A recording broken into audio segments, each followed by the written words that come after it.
माननीय अरविंद केजरीवाल जी, समाजवादी पार्टी के राष्ट्रीय अध्यक्ष माननीय अखिलेश यादव जी अपनी बात रखेंगे। दिल्ली के मुख्यमंत्री केजरीवाल जी इंडिया गठबंधन के लिए उत्तर प्रदेश में जनता से अपील करने के लिए आए हैं, वोट मांगने के लिए आए हैं। मैं उनसे अनुरोध करूंगा विनम्रतापूर्वक कि वो अपनी बात रखें। आज यहाँ आए हुए सभी पत्रकार बंधुओं को और जितने दर्शक ये देख रहे हैं उन सबको मेरा नमस्कार, मेरा प्रणाम।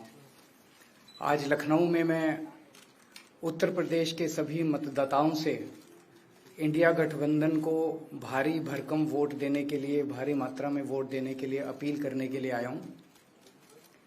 मैं 4 बातें रखना चाहता हूँ। पहले चारों बिंदु बता देता हूँ, फिर उसको डिटेल में एक्सप्लेन करूँगा।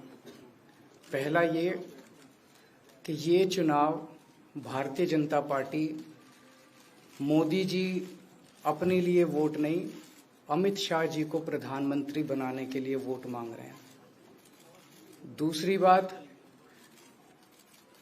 योगी आदित्यनाथ जी को अगर ये लोग जीत गए तो योगी आदित्यनाथ जी को 2 से 3 महीने के अंदर उत्तर प्रदेश के सीएम पद से हटा दिया जाएगा।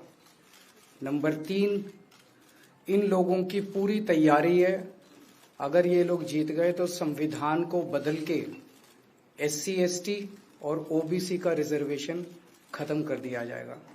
और नंबर 4, जो आंकड़े अब देश भर से आ रहे हैं वो ये दिखा रहे हैं कि 4 जून को इंडिया गठबंधन की सरकार बनने जा रही है और NDA को और BJP को बहुत कम सीटें मिलने जा रही हैं।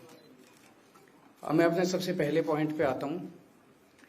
जब 2014 में प्रधानमंत्री बने थे नरेंद्र मोदी जी, तो उन्होंने खुद एक रूल बनाया था कि भारतीय जनता पार्टी के अंदर और उनकी सरकारों में 75 वर्ष से ऊपर कोई भी व्यक्ति होगा तो उसको संगठन में और सरकार में किसी भी पद पे नहीं रखा जाएगा, उसको रिटायर कर दिया जाएगा।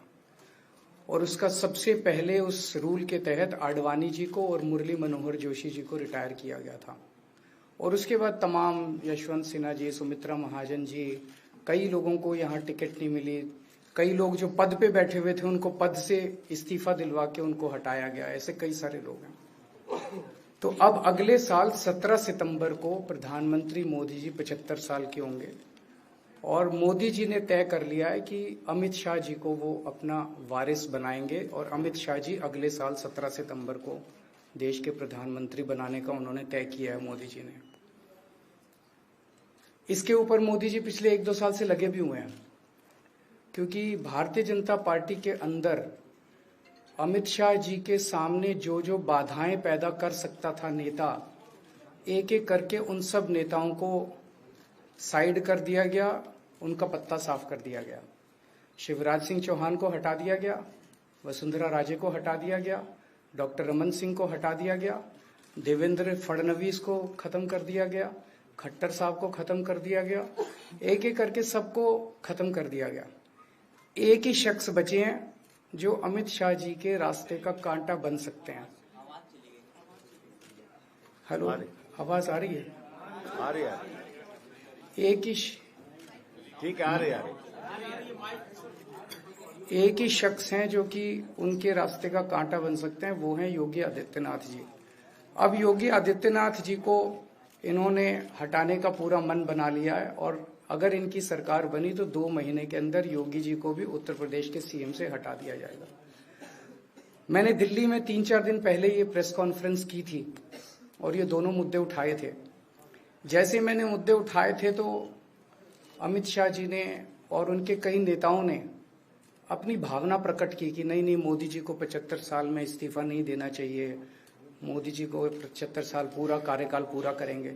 उन सब की भावनाओं की मैं कद्र करता हूं, क्योंकि अपने नेता के लिए जब भी ऐसी बात होती है तो सब लोग सामने आके बात करते हैं। लेकिन बड़ी बात यह है कि मोदी जी ने ऐसा नहीं कहा कि मैं 75 साल पे इस्तीफा नहीं दूंगा, मैं रिटायर नहीं होऊंगा। उनका अपना बनाया हुआ रूल है और मुझे पूरी उम्मीद है कि मोदी जी का अपना बनाया हुआ रूल है और मोदी जी अपने रूल को फॉलो करेंगे। नहीं तो लोग कहेंगे कि मोदी जी ने ये रूल आडवाणी जी को हटाने के लिए बनाया था, जब अपनी बारी आई तो नहीं। तो मोदी जी इस रूल का फॉलो करेंगे, ये पूरा यकीन है देश के लोगों को कि उन्होंने खुद रूल बनाया तो खुद फॉलो करेंगे। दूसरी बड़ी बात जो हुई कि जब मैंने कहा कि योगी आदित्यनाथ जी को 2 महीने में हटा दिया जाएगा, इस पे अभी तक भाजपा के किसी नेता की टिप्पणी नहीं आई है। 4 दिन हो गए, इसका मतलब ये तो कंफर्म करता है कि उन्होंने पूरी प्लानिंग कर ली है और उनके पक्ष में कोई बोलने के लिए तैयार नहीं है योगी आदित्यनाथ जी के। तो उनका हटना अब लगभग तय है कि योगी आदित्यनाथ जी को उत्तर प्रदेश के सीएम पद से हटाया जाएगा। दूसरी चीज, मैं उत्तर प्रदेश के सभी मतदाताओं को कहना चाहता हूं कि पिछले 4-5 महीने से इन्होंने शोर मचा रखा है, 400 पार 400 पार 400। क्यों? कहते हैं नहीं मोदी जी कुछ बड़ा काम करना चाहते हैं। तो लोगों ने खोद खोद के पूछा, भाई क्या बड़ा काम करना चाहते हैं, कुछ बताओ तो सही। तो उन्होंने नहीं बताया। लोगों ने फिर अंदर से पता किया कि बड़ा काम ये करना चाहते हैं कि देश से रिजर्वेशन खत्म करना चाहते हैं। हम जानते हैं कि इनका जो पूरा इकोसिस्टम है, आरएसएस, बीजेपी, शुरू से ये लोग रिजर्वेशन के खिलाफ रहे हैं। इनकी पूरी की पूरी मानसिकता रिजर्वेशन के खिलाफ रही है। तो मैं सभी लोगों को ये आगाह करना चाहता हूं कि ये बड़ा काम इनको 400 पार इसीलिए चाहिए क्योंकि ये रिजर्वेशन खत्म करना चाहते हैं। संविधान को, बाबा साहब अम्बेडकर ने जो संविधान बनाया था, उस संविधान को ये तार तार करना चाहते हैं। पूरे देश भर से अब जो ट्रेंड आ रहे हैं, वो ट्रेंड ये दिखाते हैं कि भारतीय जनता पार्टी को 250 से भी नीचे, मेरे हिसाब से 220 के आसपास, 3-4 दिन पहले भी मैंने कहा था, 220 से कम सीटें इनकी आती हुई नजर आ रही हैं। आप हिसाब लगा लीजिए। मैं हरियाणा होके आ रहा हूं कल परसों, हरियाणा में इनकी बहुत कम हो रही हैं, दिल्ली में इनकी बहुत कम हो रही हैं, पंजाब में मुझे नहीं लगता इनकी कोई सीट आ रही है, कर्नाटक में इनकी काफी कम हो रही है, महाराष्ट्र में इनकी बहुत कम हो रही है, बंगाल में इनकी कम हो रही है, यूपी में इनकी कम हो रही है, बिहार में इनकी कम हो रही है, झारखंड में इनकी कम हो रही है, राजस्थान में इनकी कम हो रही है। तो इनकी सीटें आ कहां रही हैं?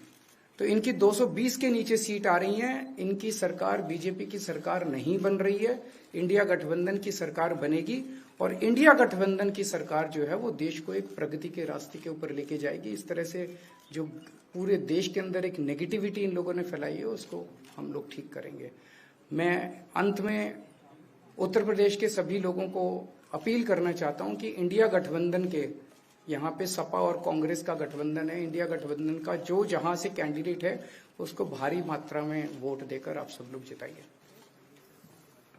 अब मैं निवेदन करूंगा समाजवादी पार्टी के राष्ट्रीय अध्यक्ष माननीय अखिलेश यादव जी से।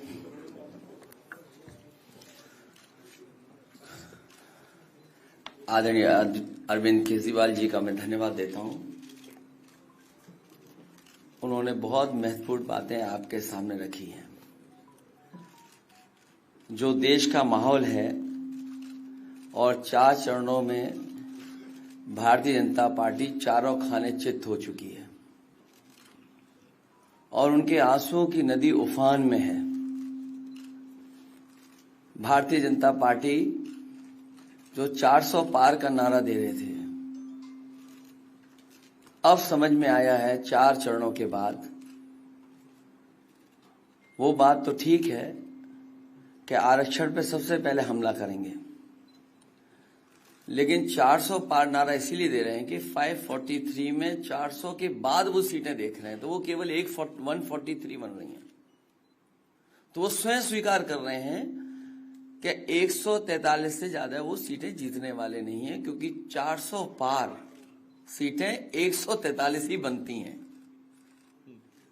और 140 करोड़ की जनता इस बार इन्हें 140 सीटों के लिए भी तरसा देगी। ये यूपी, दिल्ली और पंजाब ये 99 सीट के खेल में ही उलझ जाएंगे। यहां कुछ इन्हें हासिल होने वाला नहीं है। रोटी कपड़ा और मकान की तो लड़ाई हम लोग लड़ेंगे, लेकिन रोटी कपड़ा और मकान से पहले हमें संविधान बचाना है। संविधान बचेगा तो लोकतंत्र बचेगा और बाबा साहब भीमराव अम्बेडकर जी का दिया हुआ संविधान ये हमें अधिकार, हमें न्याय दिलाता है। भारतीय जनता पार्टी की इस साजिश को आम लोग समझ गए हैं और इस बार सबसे बड़ी हार भारतीय जनता पार्टी की होने वाली है।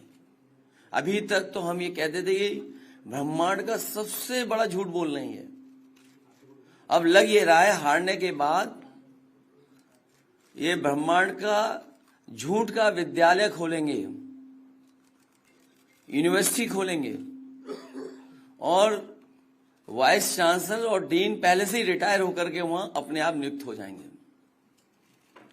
इसलिए देश को बचाने के लिए आदरणीय अरविंद केजरीवाल जी आए हैं, हम लोगों का सहयोग और मदद करने के लिए आए हैं। मैं इनका धन्यवाद देता हूं और आप पार्टी, इंडिया गठबंधन, समाजवादी पार्टी, हम सब मिलकर के भारतीय जनता पार्टी को हटाने जा रहे हैं।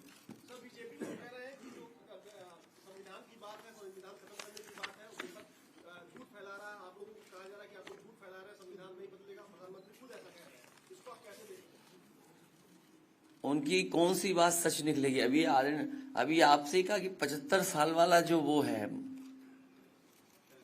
रूल नियम, उसको तो फॉलो किया जाएगा ना, इसी से पता लग जाएगा। और एक मिनट, अगर आप इनका इतिहास उठा के देखें पिछले 75 साल का, जनसंघ का, आरएसएस का, थ्रू आउट ये लोग रिजर्वेशन के खिलाफ रहे हैं। तो अब 400 सीटें लाके ये संविधान बदल के उस रिजर्वेशन को खत्म करना चाहते हैं।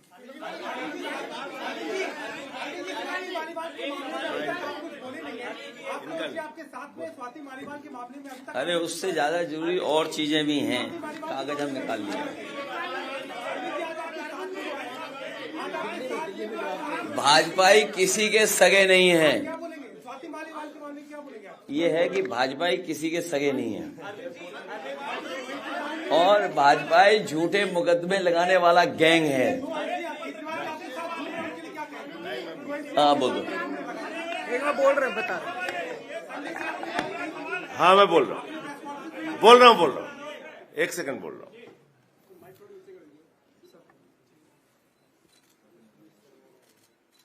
सब लोग, पूरा देश हतप्रभ है, दुखी है, आज तक पीड़ित है।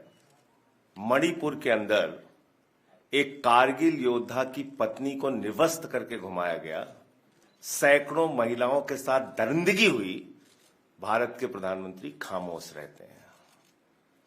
हजारों महिलाओं के साथ प्रज्वल रवन्ना ने बलात्कार किया, दरिंदगी की, मां की उम्र की महिलाओं के साथ। प्रधानमंत्री कहते हैं ये भारत को मजबूती देगा, इसी को वोट देना। ये भारत का भविष्य है प्रज्वल रवन्ना, उसको भगा दिया जाता है बीजेपी के द्वारा।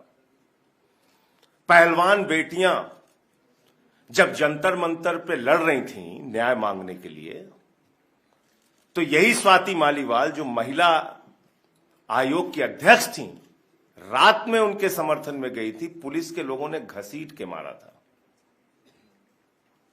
हमने देखा यहीं उत्तर प्रदेश के अंदर कुलदीप सेंगर के मामले में, हाथरस के मामले में, देश के प्रधानमंत्री खामोश रहते हैं, एक शब्द नहीं बोलते।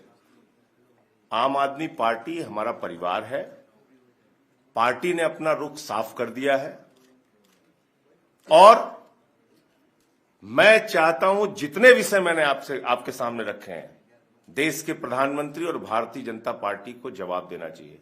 स्वाति मालीवाल के मामले में जवाब देना, जब वो पहलवान बेटियों के लिए जंतर मंतर पे न्याय मांगने गई थी स्वाति मालीवाल जी, उस समय घसीट के मरवाया पुलिस वालों से।